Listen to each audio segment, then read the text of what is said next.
최근에 이 꿀벌 실종으로 인해서 식량난의 위기와 심지어 생태계의 위기가 있다는 그러한 뉴스가 자주 보도되고 있습니다. 저희 집에도 그 꽃잔디하고 철쭉이 아주 아름답게 피었는데 이렇게 하루를 이렇게 조금씩 보면 한 마리 정도밖에 보이지 않습니다.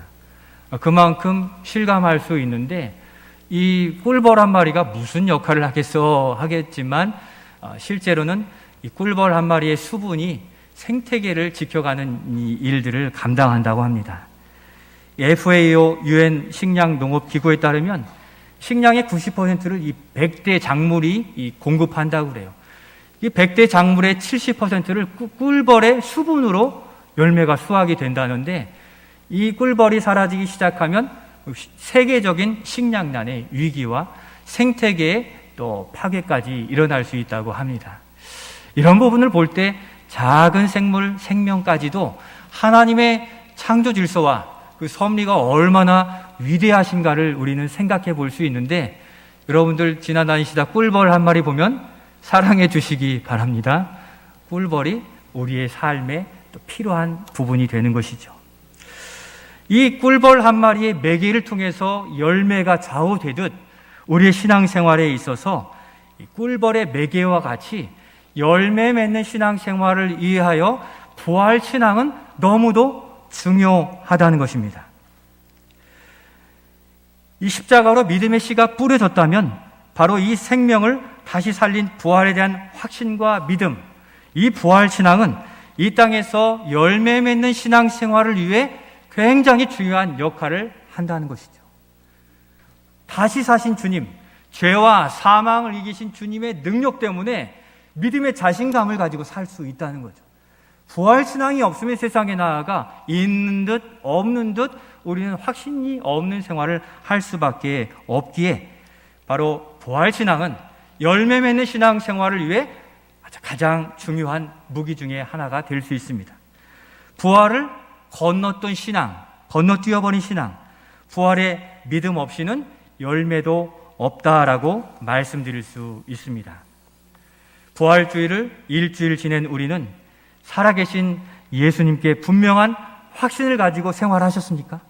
자신감 있게 어려운 문제들 앞에 주저하지 않고 그럼에도 열매가 맺혀진다는 승리의 결과를 확신하고 사셨는가를 묻는 것입니다. 죄사함의 은혜가 부활로 확인되었습니다. 또 너희와 항상 함께 하시리라는 약속도 부활로부터 시작이 되는 거예요.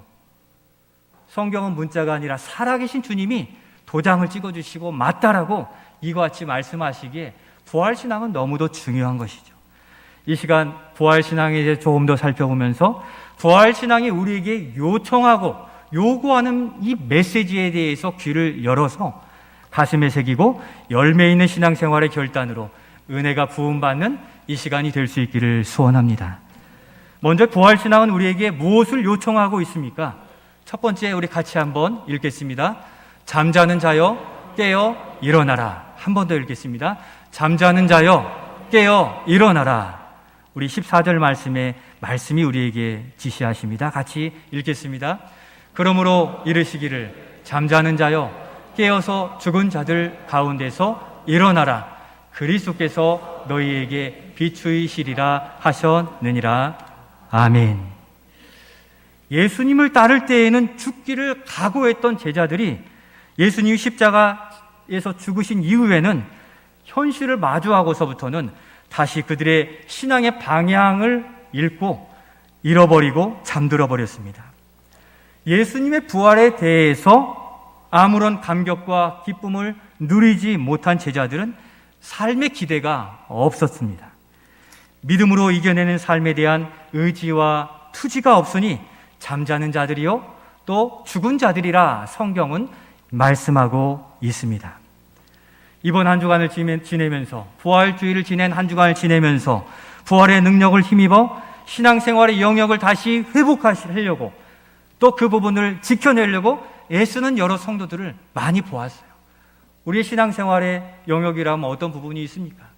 기본적으로 우리의 새벽기도, 건강이 허락하지 않아서 새벽기도 나오고 싶어도 어려운 가운데 있으셨는데 고난 주간을 기점으로 어찌됐든 나와 보시려고 또 부활주의를 넘어 이번 주에도 애쓰시는 그러한 성도들이 있었다는 겁니다. 새벽을 깨우셨어요. 또 우리 신앙생활의 말씀 묵상 무엇입니까? 부활하신 주님을 말씀 가운데 실제 만나는 놀라운 삶의 역사의 현장이죠. 우리가 주님을 어떻게 만날 방법이 있겠습니까? 그러나 말씀 묵상을 통해서 우리에게 허락하셔서 이번 주 요나서로 우리 자신을 돌아보게 하고 계시잖아요. 성경 필사로 말씀을 가슴에 새기면서 다시금 묵상하게 되는 거죠. 성경 이천독 대행진에 1115번째 입성하신, 등록하신 우리 성도들도 계십니다. 또 어떤 분들은 이 부활의 의미의 인식의 전환으로 삶에 저돌적으로 사시는 분도 계세요. 여러분 카페나 식당에 가서 식사할 때 뭐 합니까? 식사기도 하시죠.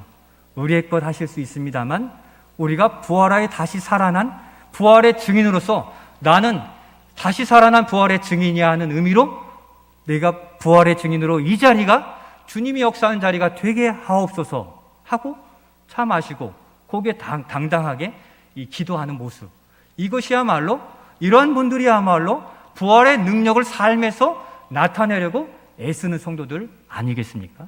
남들은 법을 거슬러 또는 삶을 거슬러 엉뚱하게 살지라도 나는 주님이 걸어가신 그 길을 살겠노라고 살아가는 그 사람이 바로 부활의 정신을 가지고 살아계신 주님을 의식하고 살아가는 그러한 사람들 아니겠습니까?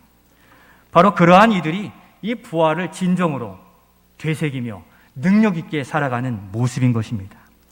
잠자는 자들은 이러한 애씀이 없어요. 그래서 성경은 잠자는 자여 죽은 자들 가운데서 일어나라 이렇게 대형 스피커로 이야기하시는 거예요. 어찌 보면 여기 나오는 스피커보다 스피커 100개쯤은 가지고 우리 믿는 자들에게 잠자는 자들에 일어나라, 두려워하지 말고 능력으로 이기신 주님의 승리를 믿고 살아가라고 주님은 우리에게 엄청 크게 얘기하고 계신다는 사실입니다. 그러한 수고의 역사, 그러면 그렇게 살아갔을 때 어떠한 은혜를 허락해 주십니까? 오늘 읽은 말씀 끝부분에 그리스도께서 너에게 비추이시리라 라고 약속해 주셨습니다. 곧 그렇게 부활의 증인으로 믿음의 삶을 살아가는 몸부림 가운데 있는 자들에게 빛 볼 날이 있다는 거죠. 뭐 우리 흔히들 해 뜰 날이라고 표현하잖아요. 빛 볼 날이 분명히 있다고 말씀하시고 눈이 밝아져 주님이 함께 하시는 엠마오의 제자들과 같이 주님을 경험하는 삶이 이루어진다라고 말씀하시기에 바로 그러한 삶에 하나님의 은총이 풍성하게 임하게 될 줄로 믿습니다. 우린 일어나야 돼요. 잠에서 깨야 돼요. 세상의 것이 전부이라고 여겼던 그러한 모든 허황된 지식들을 다 떨쳐버리고 우리의 승리는 오직 예수, 사망 권세에 이기신 주님은 오늘 우리의 삶의 문제도 해결해 주십니다 하는 믿음 가운데 살아갈 때 우리는 주저하지 않을 수 있는 겁니다. 우리도 잠자리에 들면은 한번 취하면 못 일어나죠. 아무리 깨워도 일어나기 싫은데 어떤 때는 들려도 그냥 더 자는 경우들도 있을 만큼 우리의 본성이 잠자는 데 익숙해 있습니다. 바로 이 잠자는 본성을 깨뜨려 일어나라는 도전, 이 거스르는 능력을 가지라 말씀하심에 세상을 거스르는 능력, 부활의 능력 가운데 우리 안에 장착해 하셔서 삶의 어려움을 주님과 함께 이겨낼 수 있기를 소원합니다. 우리가 지난주 말씀에 요나서를 시작했는데 벌써 마칠 때가 됐어요. 요나서가 몇 장입니까? 4장이니까 사흘이면 이렇게 맞춰서 마치게 되는데 선지자 요나도 영적 잠에 들었습니다. 하나님께서 말씀하심에도 그는 하나님을 거슬러 내려가는 신앙으로 변해버렸습니다. 하나님께서 지시하신 방향이 너무 싫었던 거죠. 자기의 고집을 꺾지 못한 채 하나님이 가라고 말씀하신 니느웨가 아니라 완전 땅끝 정반대인 니느웨를 향한 배를 타고 오르게 되었습니다. 배를 타고서도 그는 배 밑으로 또 내려갔다 표현하고 있는데 그때 광풍을 예비하셔서 배가 쪼개지게 되어 사람들은 두렵고 어떻게든 살려고 발버둥 치는데 이 요나는 잠이 들었습니다. 담대한 믿음 때문입니까? 아니에요. 영적으로 지금 무슨 일이 일어나는지 전혀 모르니까 세상이 힘들어도 자기는 그냥 잠에 푹 빠져버리게 되어 있었던 겁니다. 그가 하나님의 사람이었음에도 불구하고 아무 표가 나지 않아요. 그 배에서 아무 영향력이 없는, 정말 그 사람이 그리스도인지 알지 못하는 영적 잠에 취해 있다는 것을 내려갔다라고 표현해 말씀해 주고 있습니다. 사랑하는 성도 여러분, 부활하신 주님은 옛사람을 죽이고 새 생명을 주시고 새롭게 해 주셨어요. 부활의 능력, 선한 능력을 장착하여 그 있는 공동체에서 믿음의 리더로 세우셔서 살 길을 우리 입술로 보이시고 지혜를 주셔서 그 공동체를 살리는 영향력 있는 사람으로 우리를 쓰시고자 이 부활의 능력으로 우리를 주님의 자녀로 삼아 주셨다는 것입니다. 사망과 죽음을 이기는 이 권세와 능력을 가지신 주님께서 우리로 우리의 삶의 어려움에 잠자는 자, 영향력 없는 자가 아니라 부르짖고 구하여 간구하여 바로 산자같이 세상을 이기는 기쁨을 누리라 우리에게 말씀하고 계십니다. 그래서 우리는 매 주일 주님께 나와 예배 드리고 있는 거지 않습니까? 우리가 매 주일 예배 드리는 이유가, 목적이 어디에 있습니까? 바로 십자가에 죽으신 주님께서 사흘 만에 다시 사망 권세를 이기시고 살아나신 그 능력을 기쁘고 감사하여 모여서 맞습니다, 믿습니다, 그 능력을 저에게도 주셔서 우리의 학업과 직장, 사업장, 가정의 문제를 넉넉히 이기게 해 주옵소서 하는 간절함으로 여기 있는 것 아니겠습니까? 우리의 것 52주 채우려는 게 아니에요. 살아계신 주님이 바로 부활하는 그 아침이 주일이었기 때문에 그날을 기념하며 우리도 그 능력을 덧입고 또 그것을 덧입었음을 고백하며 찬양과 감사와 존귀와 영광을 올려드리며 주님과, 살아계신 주님과 교통하고자 여기 있는 것입니다. 우리가 주님을 간절히 찾기만 하면 주님은 우리의 손을 붙잡아 주시고 만져주시는 주님이십니다. 그렇게 우리가 이 교회에 매 주일 눈 뜨고 나올 때는 오늘도 예배 드려야 되니까가 아니라 죽음과 사망을 이기시고 다시 살아나신 주님이 나를 기다리고 계시고 만나 그 능력을 덧입어 힘있게 살아가야지 하는 소망 가운데 부활의 날을 기대하시며 주님 앞에 나와 예배할 수 있기를 소원합니다. 이 시간 한 주간 힘들고 지치고 어려운 분들 많이 계시지요. 세상의 어둠의 압박에 홀로 된 외로움을 느끼신 분이 계시죠. 바로 이 자리에 주님이 초청하셔서 그러한 외로움들을, 또 그러한 홀로됨을 손잡아 주셔서 함께 하시는 이 놀라운 은혜 자리로 부르셨기에 부활하신 그 주님, 부활신앙으로서 주님과 동행하는 한날 한날의 삶을 살아가실 수 있기를 소원합니다. 그 은혜가 감격히 있는 사람은 찬양이 얼마나 하늘 높이 올려지겠습니까? 그 능력을 덧입혀 주셨고 이기게 하신다는데 찬양이 나오지 않을 수가 없기 때문에 찬양하는 것이고, 우리 찬양 다 1장부터 끝까지 부르고 싶은 마음이 다 있으시지요? 한 서너 시간 걸릴 텐데 그 주님이 우리와 함께 하시는 기쁨을 어떻게 다 표현할 수 있습니까? 그래서 최소한으로 찬양도 하고 기도 드리고 말씀을 듣는 최소한의 것으로 예배 드린다는 것 여러분들이 기억하시길 바라요. 나를 사망 권세에서 이기신 주님을 찬양하는 이 방법이 적어서 그렇지, 하나님 나라 가면 수만 가지로 하나님을 찬양하며 영광 돌리며 그 은혜를 누리며 살 수 있는데, 제한된 이 땅에서 드리는 우리 매주일의 예배 가운데 이만큼의 예배도 열어주신 주님 앞에 우리의 전심을 다한 예배로서 주님께 나아가 살아계신 주님, 부활의 능력을 덧입어 힘있게 예배하시는 우리 모두가 되실 수 있기를 소원합니다. 두 번째, 부활의 신앙은 우리에게 무엇을 요구하고 있습니까? 같이 읽겠습니다.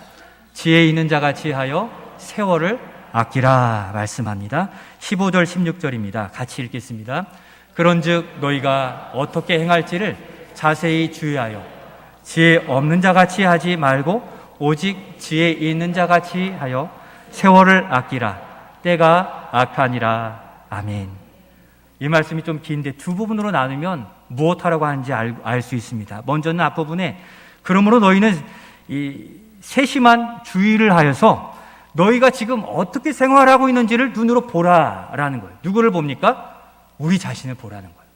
부활하신 주님과 동행하는 삶을 세상에서도 살고 있는지 눈여겨보라는 거예요. 우리는 다른 사람이 잘하고 있는지, 신앙생활 올바르게 하는지 이렇게 지켜보고 있는데, 그게 아니라 나 자신을 지켜보래.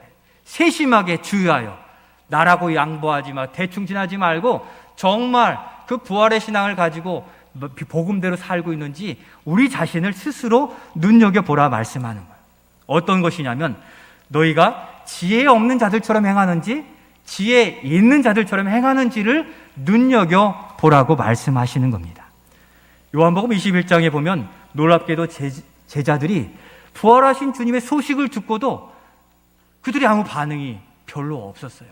불확실한 믿음 가운데 어떻게 했냐면, 베드로를 포함한 7제자, 11명 중에 7명이 거의 다죠.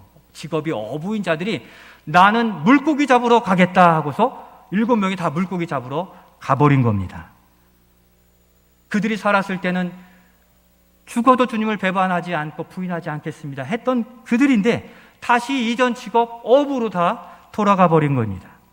아니, 자신들의 죄를 위해 십자가 지신 주님이 다시 살아나셨는데, 주님을 따르며 훈련받았건 그 3년의 시간들, 그 신앙생활은 어디로 갔는지 다시 지혜 없는 자들처럼, 살아계신 예수님을 만난 적이 없던 사람들처럼 돌아가 버렸다는 겁니다.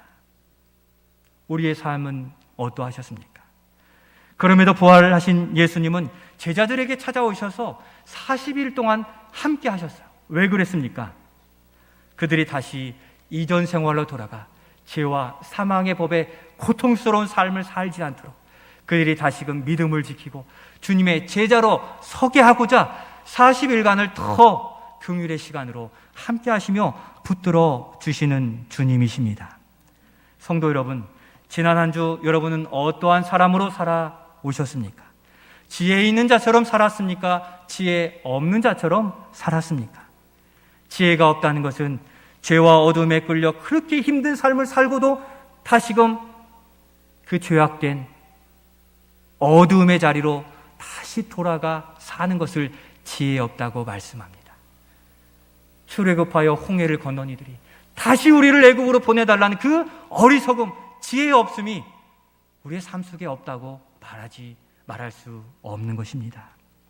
지혜가 있다는 것은 생명을 주신 주님, 한 번 택한 자를 포기하지 않으시는 하나님의 사랑을 힘입어 어려운 역경 속에서도 주님을 붙들고 응답해 주시기까지 믿음으로 사는 그것을 바로 지혜가 있다고 말씀하는 겁니다.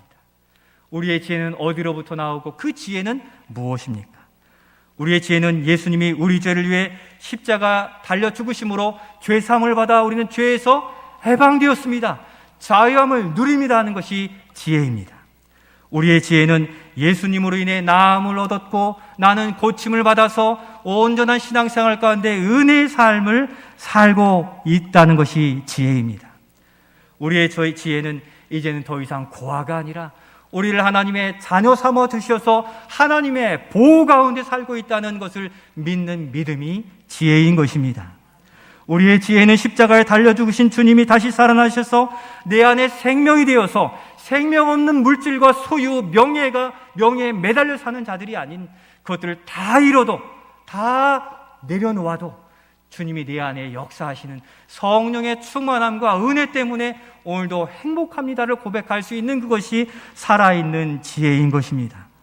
우리의 지혜는 우리가 2000년 전 주님을 직접 만나지는 못했지만 성령으로 우리의 인치신 바를 따라 그 못자국과 창자국과 발자국을 만진 바 되었음을 고백하는 그것이 우리에게 지혜인 줄로 믿습니다. 그렇게 이 모든 은혜를 받은 우리의 최종적인 지혜는 그 은혜에 감사하여 주님의 기쁨이 되는 삶을 살겠습니다 하는 것이 최종적인 참 지혜이라는 사실입니다. 그래서 우리의 사는 목적이 거기에 있지 않습니까? 사도 바울도 그가 회심한 이유로 고백했는데 이것을 우리의 고백으로 우리의 삶이 어떠했는지를 확인하면서 갈라디아서 1장 10절 말씀을 같이 읽겠습니다. 이제 내가 사람들에게 좋게 하랴 하나님께 좋게 하랴 사람들에게 기쁨을 구하랴 내가 지금까지 사람들의 기쁨을 구하였다면 그리스도의 종이 아니니라. 아멘. 기쁘고 슬프고 어렵고 안타까울 때라도 우리의 시선은 오직 주님께만 맞춰진 산 영이 되어질 수 있기를 소원합니다. 우리는 나를 위한 삶이 아니라 우리를 구원해 주시고 날마다 새 생명을 허락해 주시는 주님을 기쁘게 해드리는 삶을 우리의 가장 큰 기쁨으로 여기고 살아가는 그것이 지혜로운 삶이요, 살아있는 삶이요, 다시 산 믿음의 모습인 것을 기억하시기를 바랍니다. 우리는 어느새 코로나라는 이 복병으로 3년이라는 시간을 움츠려 사는데 익숙해 있는지 모릅니다. 이제 지나간 3년은 뒤로 하고서 코로나의 마지막 즈음에 이제 우리는 세월을 더욱 아껴 선용해야 하겠습니다. 악한 영들의 유혹으로 허송세월 보내기 딱 좋은 게 우리 시대 아닙니까? 먹을 것, 즐길 것, 누릴 것 다 보장돼 있어서 얼마든지 손만 뻗으면 다 행복하게 살 수 있는 것처럼 착각하게 만드는 이 시대입니다. 오히려 그것을 많이 소유하면 소화할수록 많은 일이 주님과 멀어지고 나 혼자 살 수 있다는 자만 가운데 다시 세상에 그 멍해를 치고 어둠 가운데로 내려가게 하는 이 악함이 도사리고 있는 것이 바로 이 시대여서 우리가 읽은 말씀대로 세월을 아끼라 악하디나라고 말씀하심이 그 악함인 것입니다. 주님을 떠나 보내고서도 아무렇지도 않은 그 무디어진 잠자는 심령, 혹시 그러한 심령이 있다면 주님이 내 안에 없으므로 통곡하며 다시 주님을 만나고 붙들어 가실 수 있기를 소원합니다. 이런 세상에서 새 생명으로 새 비전을 가진 우리는 악한 영들의 미혹을 이겨내고 그 부르심과 맡기심을 향하여 세월을 아껴 부지런히 살아가야 됩니다. 세월을 아끼라.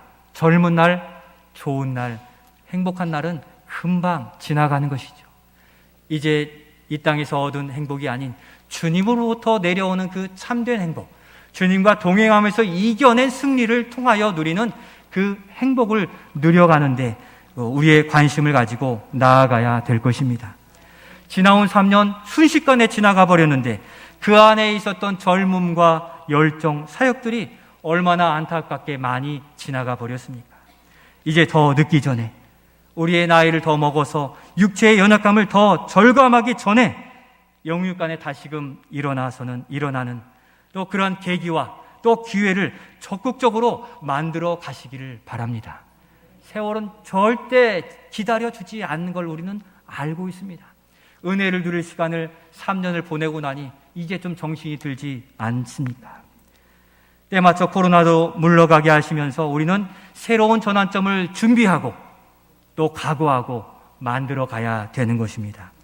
우리의 새로운 시작으로 삼아서 우리의 신앙 영토를 확장하여 거기서 거두는 믿음의 열매를 통해 참 행복, 참 온전한 신앙생활의 기쁨을 누리시는데 전력을 다하실 수 있기를 소원합니다.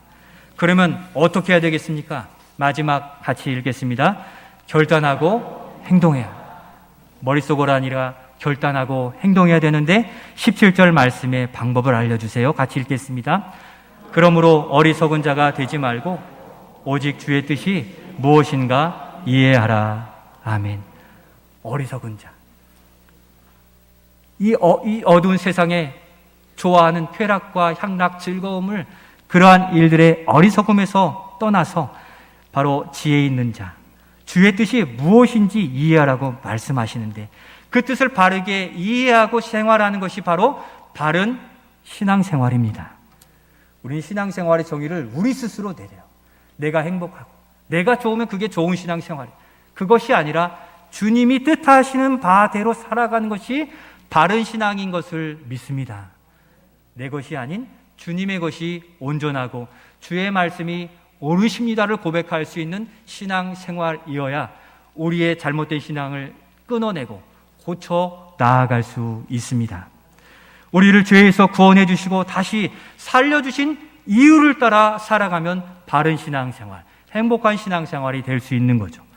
더 이상 죄악과 탐욕에 끌려 살지 말라고 에베소서 전체를 통해 말씀하세요. 세상에서 구별하여 거룩한 삶을 살아가라. 주님을 담을 그릇을 준비할 때 신령한 은혜가 채워지잖아요. 우리는 이미 경험해서 세상의 것은 아무리 채워도 지키고 또는 법을 관통해서라도 지켜야만 그대로 지킬 수 있는 것이지 세월이 지나면 싹 빠져나가요.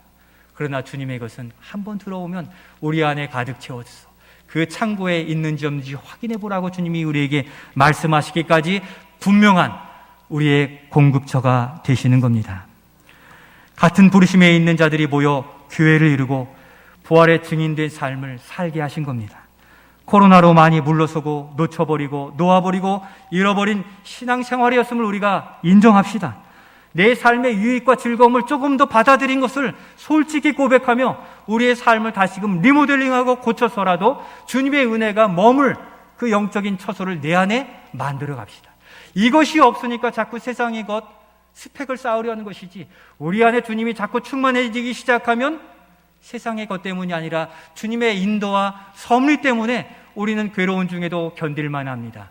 또 어려운 중에도 이겨낼만 합니다. 오늘도 이겨냈습니다를 고백할 수 있게 되는 것입니다. 우리의 잃어버린 신앙 영토를 찾기 위해서 우리의 합리적, 실리적, 실질적 계산을 다 내려놓으시길 바랍니다. 신앙은 우리의 계획과 이성, 또 계산기를 두드려서 되는 것이 아니라 하나님이 오늘 나에게 무엇을 제시해 주시고 요구해 주시고 마련해 주셨는가를 바라보고 붙들면 승리의 삶, 채움받는 삶, 넉넉한 삶이 될 수 있다는 사실을 기억해야 되는 겁니다. 주님께 다시 우리의 신앙생활을 리모델링해 주시옵소서 하고서 우리의 시간도 드리시고 우리의 자신을 드리시면서 새로운 이 부활의 신앙으로 우리도 살아나는 계기를 만들어 가야 되겠습니다. 이제 전열을 가다듬어야 됩니다. 다시 살아난 자같이 십자가에 우리의 생각과 가치관과 욕심을 못 박은 자답게 결심하고 행동합시다. 알고도 결단하지 않으면 이전 곳으로 다시 돌아가요. 결단하고도 행동하지 않으면 다 물거품이 되는 겁니다. 열매가 맺혀지고 주님이 응답해 주시기까지 다시 살아나신 주님을 다시 한번 붙들어야 되는 것입니다. 먼저 우리를 교회로 부르셨다는 것은 제일교회 중심으로 인생관을 세워가라고 말씀하시는 거예요. 많은 교회들이 있지만 하나님은 부족하고 연약하지만 각각의 저마다의 교회를 허락해 주세요. 그래서 우리 교회는 저쪽 교회보다 없는 것들이 있고 어떤 교회보다 더 많은 주님의 은혜가 보여지는 것도 있습니다. 그러한 모든 형편을 우리의 가정을 보면 딱 맞는 것이죠. 우리의 집에 태어나게 하신 하나님의 주권이 오늘 우리 제일교회를 평생 섬길 교회로 주신 것이에요. 그렇다면 교회 중심의 신앙생활을 회복하지 않으면 우리는 자꾸 세상에 나가 잠자는 자가 될 수밖에 없고 거세게 몰아치는 광풍 앞에 배로 타고 있으면 견딜 수 있을 것을 보트 타고는 뒤집어지는 거예요. 우리에게 주신 제일교회를 통해 우리로 살게 하신 믿음의 거처라 여기시면서 이 안에 내가 섬겨야 될 것, 또 누려야 될 은혜가 어디에 있을지를 주님께 구하시면서 우리의 삶, 코로나로 잃어버린 또 세상의 압박으로 놓아버린 우리의 믿음의 영적 지경을 다시금 회복해 가시는 결심이 있어지기를 소원합니다. 우리에게 맡겨주신 직분과 사명이 바로 그와 같은 데서 연유해서 우리에게 맡겨주셨기에 직분과 사명을 중심으로 삶을 개편하고 또 우리의 있어야 될 자리를 분명히 확고히 붙들어 가야 되는 것입니다. 우리의 생활 영역이 순전히 나의 소유로 바뀌고 또 잃어버린 신앙 영역, 바로 예배와 말씀과 기도, 또 전도와 선교, 헌신과 섬김으로 그 밭을 기용하여서 결단과 행함으로 이루어져가 그 부활의 열매가 맺혀져서 꿀벌이 없어도 안 되는 일들의 부활의 신앙으로서 신앙의 열매를 풍성히 공급하는, 또 공급받는 우리가 될 수 있기를 소원합니다. 사랑하는 성도 여러분, 코로나와 삶의 어려운 문제들을 우리는 잘 지켜 견디어 왔습니다. 이제 우리도 모르는 사이에 흐트러진 신앙생활의 전열을 가다듬을 때입니다. 이제 어둠 가운데 있던 우리를 다시 살리신 부활의 능력을 붙들고 본래 우리를 부르신 부름에 응답하는 이 결단과 행함으로 우리의 신앙 영토를 다시 회복해 가시기를 소원합니다. 앞으로 이 일을 위해서 우리 교회의 비전과 개인의 비전을 재정립하는 그러한 시간들을 가질 것입니다. 코로나 이전과 코로나 이후는 분명히 다른 믿음의 요청이 있는 것입니다. 이전의 비전을 다시 가다듬어서 이 시대에 다시 오실 주님이 우리에게 요청하시는 바 교회의 비전과 여러분들의 인생의 비전을 재정립한다면 우리는 이전의 즐거움보다 더한 은혜의 기쁨을 누릴 수 있는 겁니다. 우리 신앙 영토에 뿌리내린 세상 즐거움과 나의 계획과 시간과 생각을 기경하는 것은 결코 쉬운 일이 아닐 것입니다. 부활을 경험한 자로서 세상 권세 멸하시고 다시 사신 우리 주님을 의지하여 참 신앙을 회복해 가면서 이전보다 더 큰 행복과 즐거움을 맛보는 신앙생활이 회복되어지기를 예수님의 이름으로 축원드립니다.